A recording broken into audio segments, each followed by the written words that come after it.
Today we're coming to you with a wwll news thing. Remember how I told you about MWT guys? Well, guess what? It estimated that how they got in a contract with wwll. By my storyline standards, they will be allowing WWL superstars to go to wwll to MWT and MWT stars to go to wwll for 13 months. That's what the contract goes for. So March 2018, if I'm still doing these videos, wwll and MWT will be in a brand war. And it's sort of estimated by my terms. Let me just see what we got here. That by all the pay-per-view standards, that would be a bit different because according to this, MWT has a brand draft in July of this year. Like, starting 16th of July, there'd be MWT on Mondays and MWT exhibition on Thursdays. And now what's going to happen is estimated that if the brand war happens, then the draft may have to be cancelled and, well, possibly all the air times between Epic Nation and MWT Wrestling could change. Holy shit. This is news as we hear it. That means the two channels could kind of merge with all the timetables, and it'll be a big brand war between MTW and wwll, which by that time, Pride may become non-existent again by like March. Yeah, so meaning they could go around for a good solid year, but then it'll probably be over. Now, in the time of that, we got Grand Slam Sunday, 26th of February. Apparently, we've got 21 other pay-per-views this year, with at least having 2 to 3 pay-per-views per month, every 2 to 3 weeks. Yeah, and I was gonna make a separate video about how great Tony Fibo was in his in-ring debut against Damon Knight in the first main event ever in MWT history. And Tony Fibo almost beat Damon Knight, but Damon Knight of course won, being the beast he is. But I said in that video I'd be interested to sign him into Pride or wwll in general. And yeah, the way they saw it, Lalowski, which is a Celtic creator, kind of like Jaguar, he was saying how they're going to need as many people as they can for Grand Slam Sunday. Understandable. It's a day after, it's either around the same time or the day after BIP Mania. Therefore, most of the wwll superstars probably couldn't make it to Grand Slam Sunday. Of course, being in brutal matches, it's the king of pay-per-view, so it is a bit tough. But I have figured out that he can go to Grand Slam Sunday, but probably not for the title, because if it's for the title, we probably couldn't draft him. But Tony Fibo is being drafted on Tuesday, the 28th of February. He'll be going to Pride. So on the 28th of February, he'll be going to Pride. Which estimated could either be anywhere between 2 to 3 days after Big Open Mania. So what's going to happen is that he's going to go to Grand Slam. He won't be going to Big Open Mania because he won't be signed then. But he'll be going, and he'll be a Pride superstar anyway. So what he's going to do is, he's going to go to Grand Slam Sunday, which is the MTW pay-per-view. And then he's going to go to MTW for his last episode of MTW the day after Grand Slam Sunday. And then the day after that, which will be the 28th, he's going to go to Pride. Yeah, that's what's going to happen. And whether or not Winnie will be on live events and the mainstream pay-per-views, we don't know. But however, this contract is free for him. It means he gets more ground. He can go to MTW. He can still go to MTW and he can help out with the pay-per-views when Pride pay-per-views aren't going on.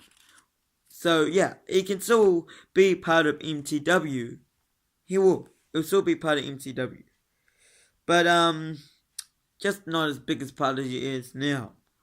But anyway, so he can go to Pride and MTW shows, which would be really a big push for Tony.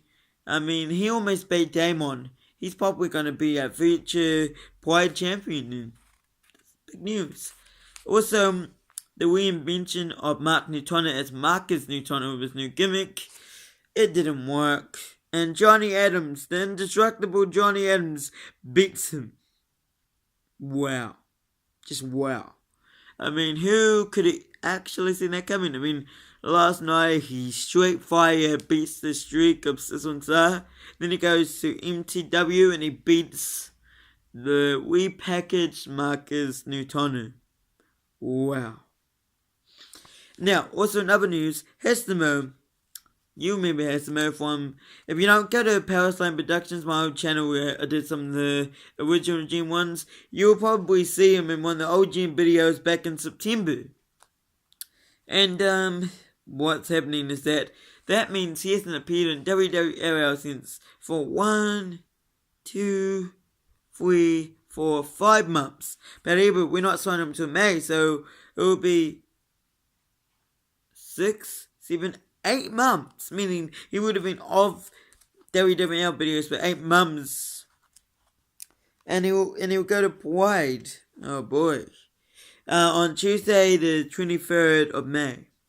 So that's something in the near future that's going to happen. And now there are a lot of things that we could look at. Yeah. We could talk about what happened at MTW. But of course I haven't uploaded a video, so I'm really going to do that. Well, we can talk about some people. I mean, I'm not quite done with this video, really. Well, so I'm going to talk about tomorrow's Pride episode. Let's just set out tomorrow's Pride episodes. And I'll pause it and then I'll talk about the matches. Well, I have now got what's going to happen tomorrow's Pride. We're going to have a debut. There'll be one debut tomorrow, Matt Larson, who will be going up against Lake to start out the night tomorrow at Pride. Then we're going to have Jade Mays in her second match. She'll be going up against Tanya. And then we've got this huge match. We're hyping up the rivalry. In fact, it was originally meant to be Williams versus the Future, but now it's triple threat rivalry. We've got Williams versus the Future versus Insane Chef. And where would this rivalry goes? Who knows? It was originally meant to be Williams versus the Future, because they go back a long way. But Insane Chef, as we know, we're including him back in Pride. It's kind of changed with that now. And our main event will be Toby Orson versus Movement. Well, so as we know, Demon Moxley will not be there tomorrow. Neither will CK because he got injured. It was a minor injury. It will keep him out of this show, but he'll be returning to the show after that, and he will be at Pride Deception. So it should be exciting. I mean, now, what is my thoughts on these people? What's my thoughts on Lake? Well, I think Lake is good. I'll use this. I think Lake is really good. He seems to have a talent of putting down the big stars, and the ones that do manage to beat him may end up being the big stars. I mean, just ask Drew Maslin. Well, he didn't even beat him, and he still managed. I mean, look at him. Look at him. I mean, come on.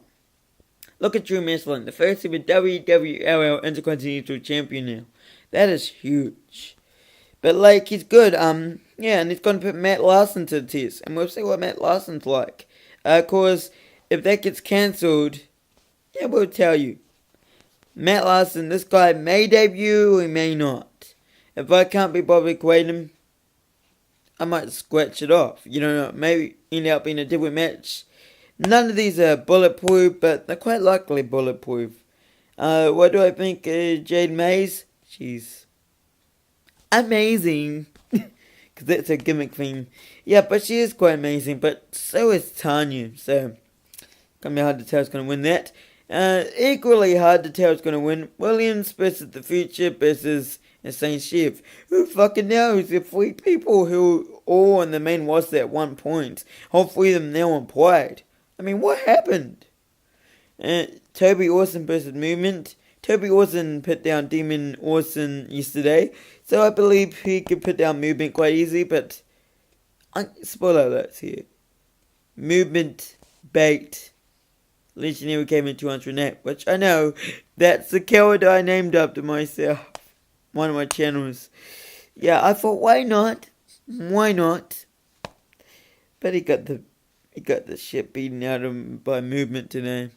It's not me. So it's just my emblem, I guess. Yeah, this has been a lot of news. When I come back, I'm gonna reveal to you exactly what the matches kinda look like at this point for wwll Kingdom Wing. That should be interesting.